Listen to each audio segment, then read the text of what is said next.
What is up, beautiful people? Welcome back to What's Up Wednesdays with the professionals at the round table. Today we are joined by Sahan, right here. You've probably seen me before. I'm Joshan. This is my first time on the podcast. new faces. What are we talking about today, friends? So we're gonna introduce ourselves. I've already been on the Fridays episodes multiple times. This is my brother's first appearance. We're just gonna introduce ourselves. Talk about Traeger. It's one of the modalities that we're currently learning, and we're still at the student phase of.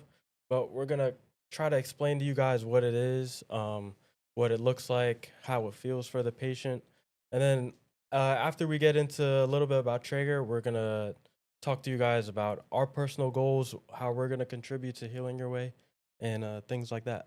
Awesome. Well, it's good to have you back, Sahan. Mm. Josh, and tell us a little bit about yourself.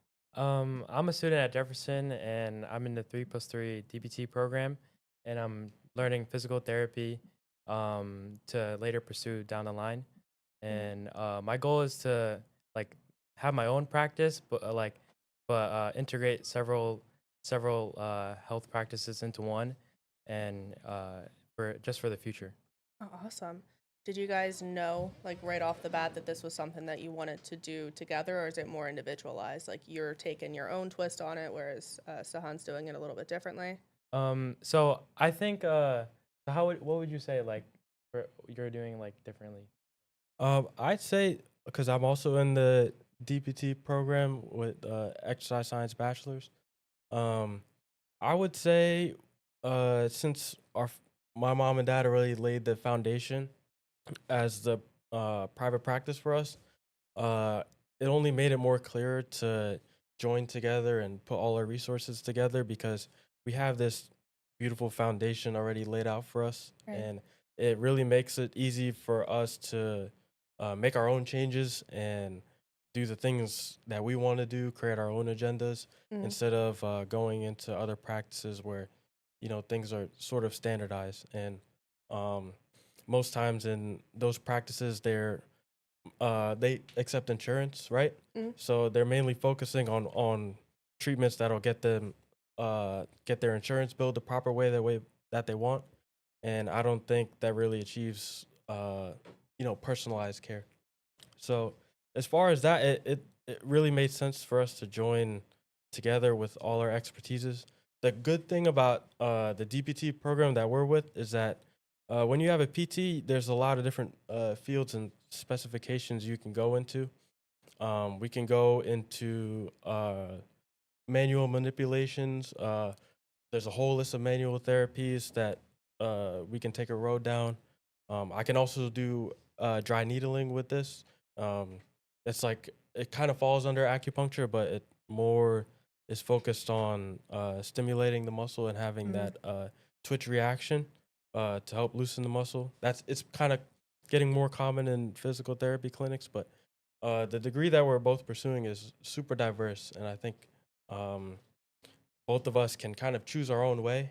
Do you want to talk about what Yeah, so specifics you want to go the into? things that I might want to do is like Traeger, like we were talking about today, but also like chiropractic, and there's also another one called cranial sacral, which Dr. Wong uh, works in, which I'll probably shadow under, and we'll get to learn new things. Like my dad could teach, would be able to teach me and my brother like how to do dry needling as well. So what is cranial sacral?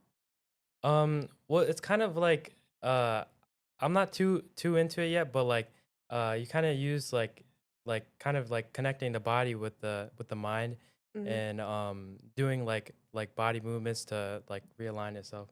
Yeah, craniosacral it means is more focused on the spine and the neck. Okay. Manual, it's a manual therapy focus around yeah, pretty much your spine and your neck, your nervous system, Mm. pretty much. Then what is Traeger? So Traeger, which we're gonna get into, is I would say it's like movement education. Um, how I would describe it is, as a practitioner, my job is to elicit a sort of feeling or through movement Mm. with you. And usually the job of the patient is to just kind of relax and let their body sink into my hands. And what we do as well, we're only level 1 students right now, but from our experience and as I guess kind of Traeger practitioners, although we're just students and getting trying to get our practice hours up, um, we're pretty much just taking the body through different motions. These motions are usually gentle. They're rocking motions, pulling motions, stretching, elongation, things like that. And what we're really trying to do is have create new neural pathways for the body. Mhm. So it's kind of getting a sense of movement or going through different type of motion with a different type of feeling that it hasn't gone before. Mm. Um, the best way I can explain it in an applied sense is, say you have trauma to some area of your body. You got hit in the knee or something, and that caused the ACL injury. Your body has its own memory, right? And there's certain reactions that you're gonna have to certain movements because of that previous trauma. So your Right. body has its own memory. Is pretty much how we look at it. And what we can do as Traeger practitioners is um, connect to your body's nervous system and try to tell it that this movement is okay, Mhm. and have you not fight certain movements and be more comfortable. So I'd say it's more of movement teaching rather than a type of therapy. And it's called officially called Traeger approach. And the reason why it's called approach is it's because it's your personal approach as well. So the way I do Traeger is not going to be the same as how Joshin does Traeger. Mhm. My movements, my rhythm, my patterning is all going to be different than from what he does. Not to say that mine is better than his. It's just different. And I think it's cool that uh, it's an approach, and I can apply the principles that uh, Traeger has laid out and kind of make it my own thing. Yeah. Just with any other practice as well, because in the end, whatever you're special at or good at, it's gonna become your own thing in the end. It's not gonna be. There's no standard way to do Yeah, something. and we were just talking with I think it was Monica we had on last Mhm. week. If I'm not getting my weeks mixed up. No, Mhm. I I think think we you're were right. talking about how, like, even with acupuncture, like, you just have to find the person who's right for you.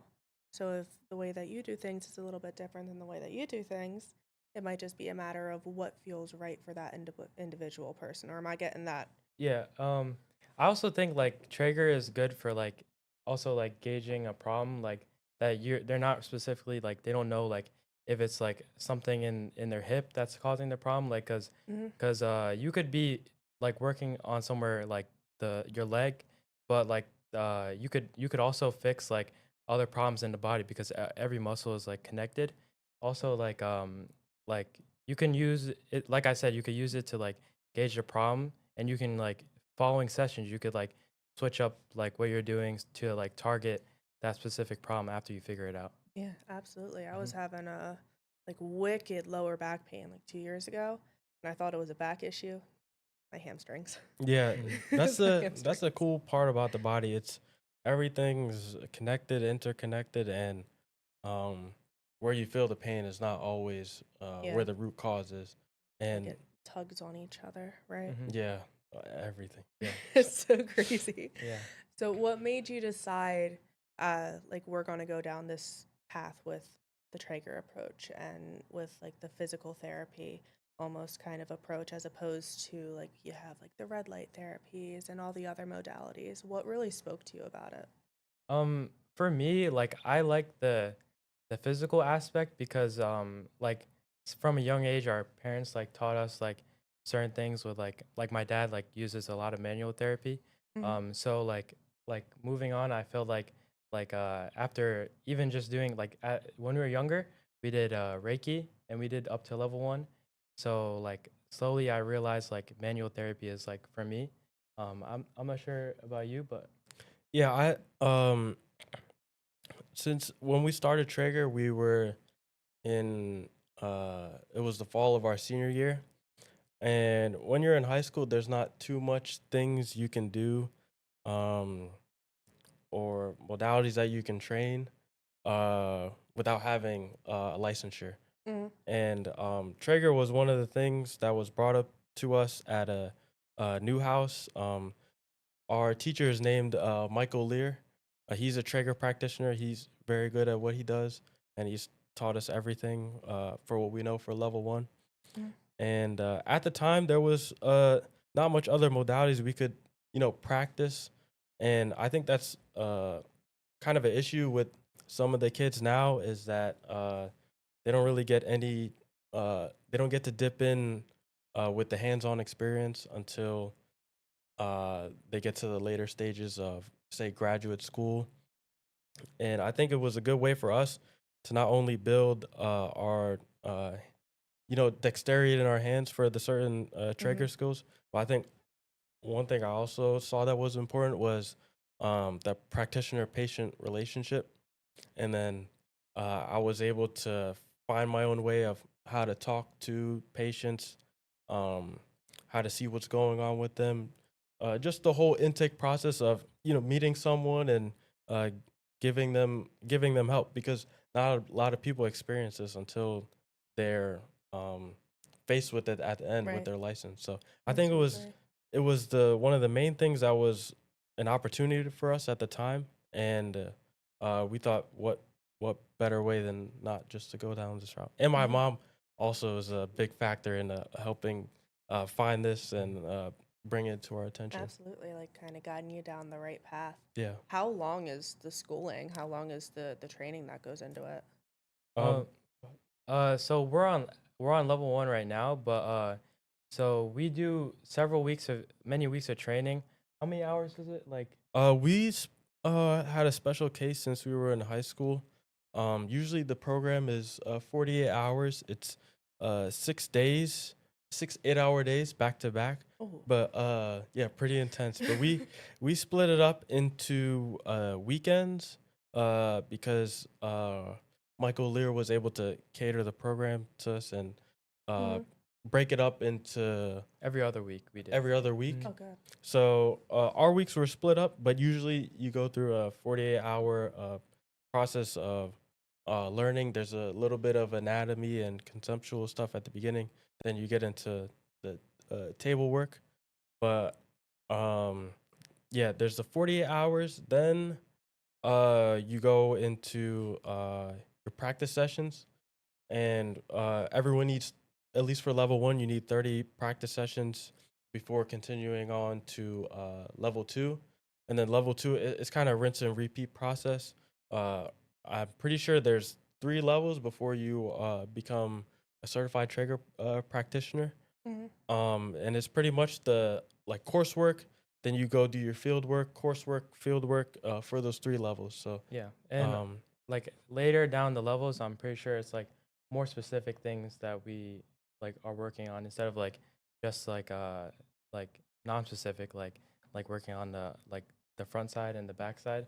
Mhm. Like I think like later on we'll be able to like target something if a patient needs it. yeah, because Mhm. right now we have just a general protocol that we follow as a level one students. We don't really, we haven't really gotten to too specifics of like special types of injuries and certain Right. things like that. We Mhm. just have a general protocol, and the cool thing is that the general protocol actually is pretty effective for a lot of the people that I've already worked with through my Mhm. practice sessions. We're still working through our practice sessions, Right. and we're trying to get as many people Mhm. as Mm-hmm. in as we can get in order Funny to you get to should the say next one. that. Someone wants to know if there's a way that they can experience Traeger and wants to know where you practice. Okay, yeah. So you can experience Traeger from myself and my brother. We are level one students. Bear in mind, we are only students. We do not know everything yet, but we can give you an experience of Traeger that I think will impact you significantly. Um, and we practice at Healing Your Way. Right now, we only have the one location. The other one is still working to be built. Right now in progress. But 258 South State Street, Newtown, Pennsylvania is Right where off you the can find dome. us. You can give Healing Ray's phone number a call, and then you can ask for a Traeger session. Usually, we have the weekends open, and it's pretty much just our schedules are like not super clear right now. So whenever you want to call in and just see how our schedules are looking like, see what fits best for you. Yeah. Anytime you want to do that would work. Like towards the summer, like we'll probably have a lot more openings. Like each session is like about an hour and 30 minutes, like Mm. maybe a little more. But you'll get the full experience, and just contact us and we'll help you with that. Absolutely. And what health issues does Traeger help? And if I can build upon that, is Traeger more so beneficial for physical issues, or does it also help with like any kind of stress buildup in the body? I would say that it really helps with stress buildup as well. Whether that's mental and emotional work. Mhm. Of course, it's perceived as something more physical because it's a manual therapy that we're doing to Right. you. But like I said, there's also a lot of neurological benefits as well because we're taking you through motions that uh, you might have not experienced certain feelings with Mhm. before. And people won't really understand until they experience it, but it kind of the goal is to kind of provide you with a soothing type of easing sort of feeling where you are able to fully relax into my hands, the hands of the practitioner. And sometimes what's cool that happens is uh, I've experienced this a lot. He's experienced this a lot. Some patients will feel so comfortable in our hands that they'll fall asleep. So by us just doing the treatment, we're able to take them to a place where they are so relaxed, they are so deeply comfortable, and they feel okay. They feel safe uh, in our hands, Mm. and that kind of brings them to a state of sleep. And you wouldn't sleep in a stranger's house, right? You wouldn't sleep. That's You wouldn't true. sleep in a space where you don't feel safe, right? Hmm. And the way we kind of go about it is to make you feel safe in your movement, make you feel safe in the experience, and then sometimes people even doze off and fall Yeah. asleep. They'll start snoring, and then I always like have a smile on my face when they Yeah. do it because I feel like I've done a decent Yeah. job at Yeah, what they I've done. even falling asleep is like even helpful for us because like we always encourage like the patient to be like calm and relaxed so that we could work on the muscle, and like that even helps it even more. Because it's sometimes easier to move when they're not resisting, Yeah. and even when they're sleeping, we're still doing the movement, we're Hmm. still eliciting that connection to the nervous system, even though they're not awake for it. We're still Hmm. able to effectively do our treatment as well. So if you need a really good nap, I Yeah, know the spot. Hmm. yeah, I know the Yeah. spot. yeah, and sometimes you'd be surprised. Sometimes people really have trouble with getting into that relaxed state. I know a lot of people struggle with sleep issues. Um, if you get Traeger done before you go to sleep, you'll probably have one of the best nights of Hmm. sleep ever. Hmm. I mean, sold. Yeah. Easy enough. We've got a few questions. I think this person wasn't quite here for the very beginning. How long have you been doing Traeger, and would you recommend learning it? So we've been doing Traegers, like I said, since the fall semester of when we were seniors in high school. We've been on and off due to college and things like that, but now we're picking back up into our level one training and focusing on getting our 30 patients so we can Hmm. move forward in the process. Um, I would definitely say Traeger's a fun thing to learn, Yeah. and it's a good experience not just for yourself but also for the people around you. And I Hmm. think people think that when you're doing a treatment, it's uh, helping other people only, but with Traeger, it kind of helps you as well because of uh, all the principles that it follows. And there's also Mentastics. You want to talk a little bit about Fantastic? First, I wanted to say that like if you are like a practitioner, you want to be a practitioner in the future, like for like chiropractic or things like. If you're a PT, like I would recommend like using Traeger as one of your tools like to treat patients. Mentastics is like kind of like we let the patient we tell the patient to do like functional movements like moving around with your body, like moving your neck, and just like kind of getting them in the rhythm of like the relaxed state. Um, It's also for body awareness. Yeah, Traeger also focuses on that because you're able to feel comfortable in your own skin, kind of, and you're able to be aware of your body's movement, be comfortable in your body's movement, and also confident in it. Mhm. And some of the Mentastics exercises are similar to what we do on the table. It's just that you're doing it for yourself and not a practitioner working on you. Right. So it'll be some head circles, some just relaxing, gentle, nothing too amped up or jumpy. Mhm. It's usually more gentle body awareness movement. You trying to, feel yourself out and center yourself and Yeah. try to relax. Usually Absolutely. we do this like right before the session starts, but you can even do Mentastics like when you wake up or like at the end of the day, like just to get your body like in a relaxed state. Mhm. And that's the part where it Traeger not only helps the patient but also the practitioner because the thing with Traeger is that you as a practitioner need to be in that flowy type of relaxed state because one of the things that Dr. Milton Traeger said is you can't give what you don't have. Right. So Right. I can't give you the certain feeling that I want you to have if I don't have that feeling of relax Yeah.